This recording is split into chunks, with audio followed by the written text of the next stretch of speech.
로마서라는 성경이 있는데 여기 보면은 복음에는 하나님의 의가 나타나서 믿음으로 믿음에 이르게 하나니 의인은 믿음으로 살리라. 그런 구절이 있어요.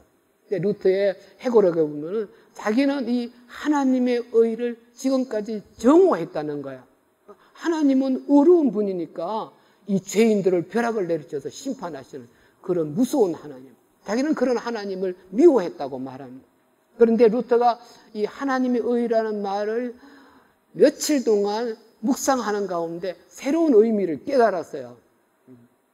그래서 루터가 여기 제가 기록했습니다만은 내가 전적으로 다시 태어나서 열린 문들을 통해 낙은 바로 그 자체에 들어왔다고 느꼈다. 그렇게 말하는 거 보세요. 너무 기뻤어요. 이 하나님의 의는 하나님이 의롭기 때문에 죄인을 심판하는 게 아니라 우리 인간들을 의롭게 만들어주는 의예요. 우리 인간들이 죄인이지만 죄인이라고 심판하는 게 아니라 우리를 의롭게 만들어주고 의롭다고 간주해주는. 여기에 이제 학자들이 이것이 브레이크 스루다, 독일어로 뚜르이 부르다, 그렇게 루트의 아주 획기적인 전환점이 되는 것입니다. 그러니까 그 진노의 하나님으로부터 사랑의 하나님으로 신관이 바뀌어진 거야. 신관이 바뀌어졌습니다. 여기에 새로운 종교가 제시되는 것입니다. 이제는 그 진노의 신을 만족시키기 위해서 여러 가지 종교를 할 필요가 없어요. 그분은 사랑의 신이기 때문에 그냥 나를 용서해주고 나에게 의의를 만들어주고 그런 분이기 때문에 이제 우리는 그 종교적 일에서 완전히 벗어나서 그 신의 영광을 위해서 그리고 내 이웃을 봉사하기 위해서 그렇게 삶을 살아가면 되는 것입니다. 루터가 이상과 같은 어떤 새로운 종교를 자기 나름으로 발견했을 때 그때 이제 면죄부라고 하는 그런 사건이 있죠. 우리가 영어로 indulgences, 라틴어로 indulgentia라고 그러는데 이것은 뭐 영어의 indulge도 비슷합니다만은 그게 뭐 죄를 용서해 준다 그런 의미는 없습니다. 그냥 주는 거예요, 주는 거. 근데 중세기에서는 이 indulgentia가 면죄부는 아니었어요. 중세 죄를 지으면은 3단계를 거쳐야 돼요. 자기 나름으로 회개하고 그 다음에는 신부님 찾아가서 고백을 하고 그리고 또 그 죄에 대한 satisfaction, 보석을 해야 돼요. 신을 만족시켜야 돼요. 그런데 그 만족시키는 것 중 하나가 이게 indulgences라고 하는 것입니다. 그때 당시로는 성당을 지을 때 헌금하는 것 이것도 신을 만족시키는 하나의 방편이라고 생각하는 것입니다. 그래서 중세기에서는 indulgences가 면죄부는 아니고 엄격하게 우리말로 번역하면 면벌부가 되는 거예요. 벌을 면하는 정명서라고 말할 수 있습니다. 그런데 그 당시에 이 면죄부를 판매하는 사람이 좀 한 발 나아갔어요. 이 indulgences는 교황이 특별히 은혜를 내린 거기 때문에 벌만 없애주는 것이 아니라 죄까지 없애준다. 그래서 루터가 95개 전문을 작성한 거야. 95개 전문을 작성해서 그걸 공격한 겁니다. 이때부터 루터는 여러 가지 개혁적 프로그램을 말합니다. 1520년에 선행론이라는 작품을 쓰죠. 영어로 On Good Works. 좋은 일이란 게 뭐냐? 좋은 선행이라고 하는 게 뭐냐? 지금까지 교회에서는 선행을 3가지로 말했다는 거야. 기도하는 거, 금식하는 거, 구제하는 거. 요 3가지가 선행이다. 루터가 이걸 비판합니다. 이 3가지만 선행이 아니고 이 세상에서 우리가 하는 모든 일들이 다 선행이다.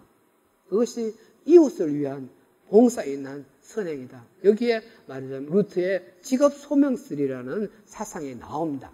우리는 우리 직업을 통해서 이웃을 봉사하고 이 직업이 바로 하나님의 부르심이고 또 하나님이 기뻐하는 일이다. 아주 새로운 직업관을 루터가 제시하고 있는 것입니다.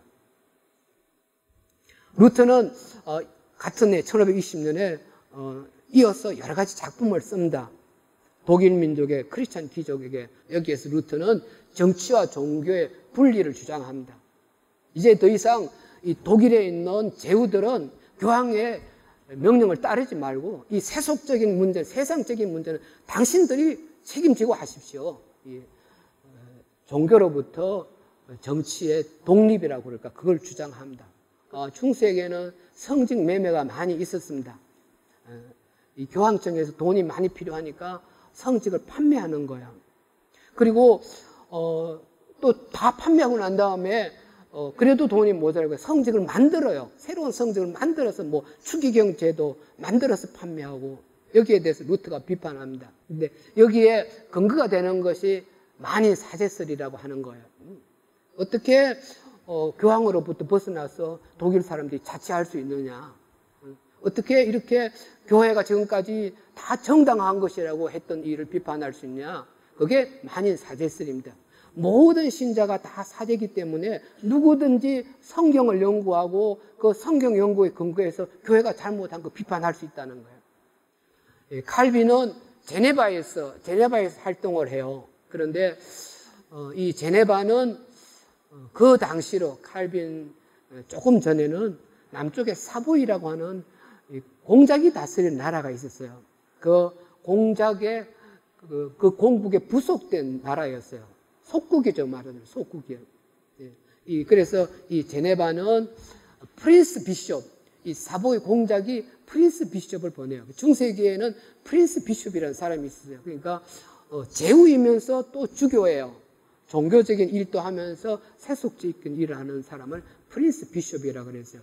프린스 비숍이 다스리고 또 그 밑에는 행정관이 다스리는 거예요. 근데 제네바는 이렇게 외세의 지배를 받으면서 상당히 자치의식이 강한 그런 도시였어요.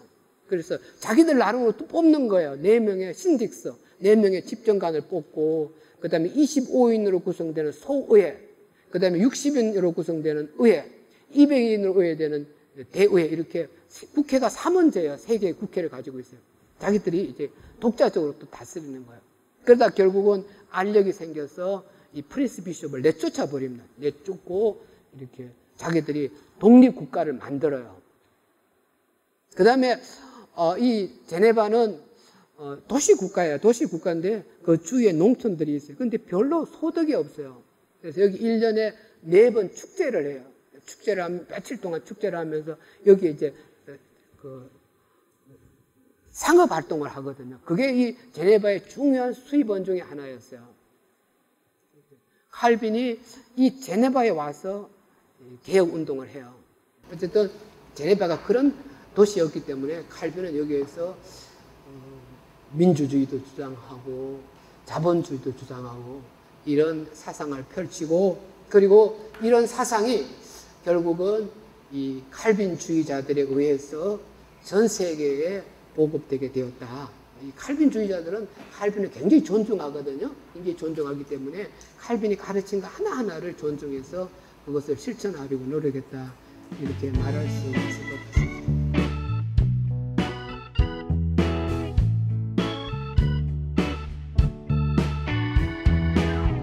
서양에서는 이 칼빈은 민주주의의 어머니다. 민주주의의 어머니다. 이런 표현을 썼습니다. 왜냐하면 이 칼빈주의자들이, 칼빈을 따르는 사람들이 각 나라에서 뭐 프랑스, 영국, 스코틀랜드, 네덜란드 이런 나라들에서 민주주의를 위해서 공헌을 했기 때문에 칼빈은 민주주의의 어머니다. 이런 표현을 썼는데, 우선은 칼빈은 고대 플라톤이나 아리스토텔레스의 주장에 따라서 정부 형태는 3가지가 있다고 보았어요. 한 사람이 다스리는 군주정, 그 다음에 소수의 최선의 사람들이 다스리는, 그리고 이제 데모크라티아 혹은 폴리티아가 있다고 주장하는데, 칼빈은 이 3가지 정부 형태 가운데 이 아리스토크라티아와 민주정의 혼합정, 쉽게 말해서 백성들이 자기들 사이에서 최선의 사람들을 뽑아서 그 사람들이 나라를 이끌어가게 하는, 이 요즘 말로 하면 레프리젠터티브 디모크라시, 대의민주주의라고 할 수 있습니다. 칼빈은 그것을 가장 좋은 형태라고 말했습니다. 이런 칼빈의 사상은 이제 전 세계로 퍼져나갑니다. 여기 칼빈이 제네바에 제네바 대학, 그 당시는 제네바 아카데미라고 그랬어요. 제네바 아카데미가 나중에 제네바 대학으로 발전되는데 여기에서 많은 사람들이 교육을 받고 이런 민주주의적인 사상을 여러 나라들에 보급을 했다고 말할 수 있습니다. 그 다음에는 종교개혁과 자본주의, 막스 베버라는 분이 프로테스탄트 윤리와 자본주의 정신이라는 그런 책을 썼죠. 여기에서 막스 베버는 지금 여러 나라의 세계 여러 나라들이 있고 또 모든 나라들 동서고금을 막론하고 다 돈 버는 데 관심이 있었는데 유독 이 자본주의라는 그 제도가 서구라파에서 생겼는가, 그 원인이 뭘까 그렇게 생각하다가 그는 그 서구라파의 종교인 개신교하고 자본주의하고 무슨 관계가 있다 이렇게 가설을 세우고 자기 나름으로 설명을 해요. 그 중에 하나가 이제 직업 소명설이라고 하는 거예요.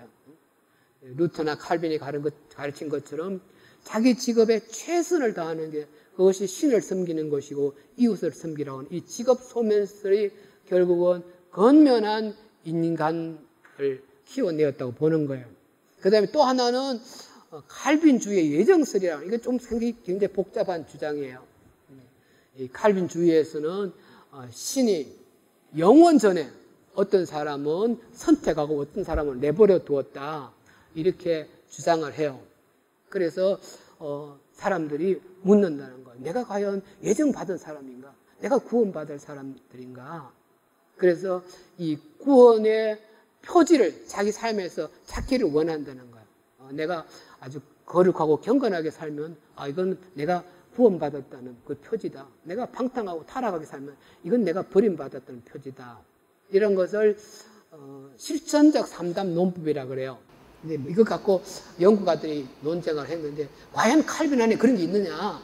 그런데 내가 연구한 바로는 있어요. 칼빈 안에 그런 실천적 삼담 논법이 있습니다. 상업에 대해서는 칼빈이 더 적극적으로 평가해요. 아까도 말씀드렸습니다만 제네바라는 도시 국가가 이 상업 활동 안 하면은 지탱하기 어려운 나라였어요. 그 다음에 이자 받는 문제에 대해서는 아주 더 강하게 주장합니다. 돈이라고 하는 건 장롱 속에 넣어놓으면 10년 넣어놔도 불어나죠. 이건 어린이도 다 알고 있다. 그러나 이 돈이 사업하는 사람 수중에 들어가면은 돈이 유통됨으로 돈이 불어난다. 그래서 가난한 사람들이 먹고 살 게 없어서 돈을 빌릴 때는 이자 받아서 안 되지만 사업하는 사람이 사업을 하기 위해서 돈을 빌릴 경우 이자 받을 수 있다. 이렇게 지금까지 교회가 주장한 이론을 완전히 뒤엎었다고 말할 수 있을 것 같습니다. 그 외에도 칼빈은 건면을 강조한다든가, 그 다음에 그 사회에 유익한 일을 강조한다든가 그런 점에서 자본주의 발달에 굉장히 큰 영향을 미쳤다고 말할 수 있습니다. 그 다음에 이제 세 번째로는 종교개혁과 복지사회인데요. 루터도 복지를 강조했어요.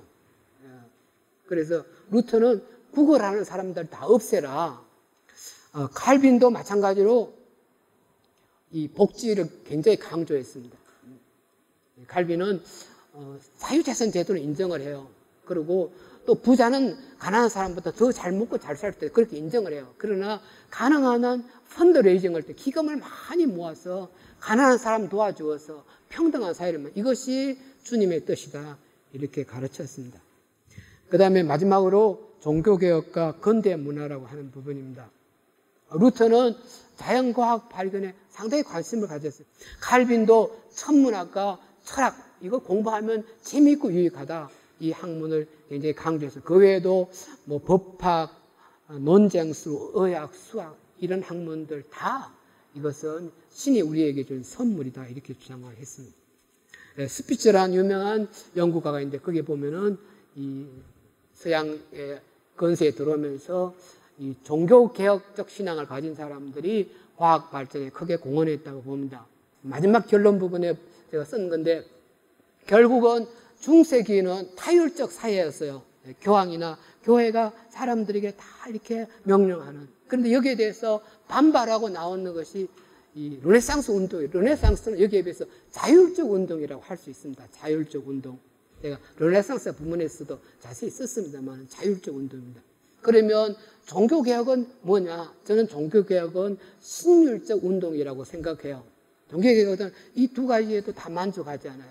누가 시키는 것도 안 되고 모든 사람이 자기 마음대로 살아가는 거 아니고 우리 인간이 어떤 보편적인, 신은 보편자잖아요. 그 보편적인 규범에 따라가 살아가는 그런 사회를 지향했다고 말할 수 있습니다.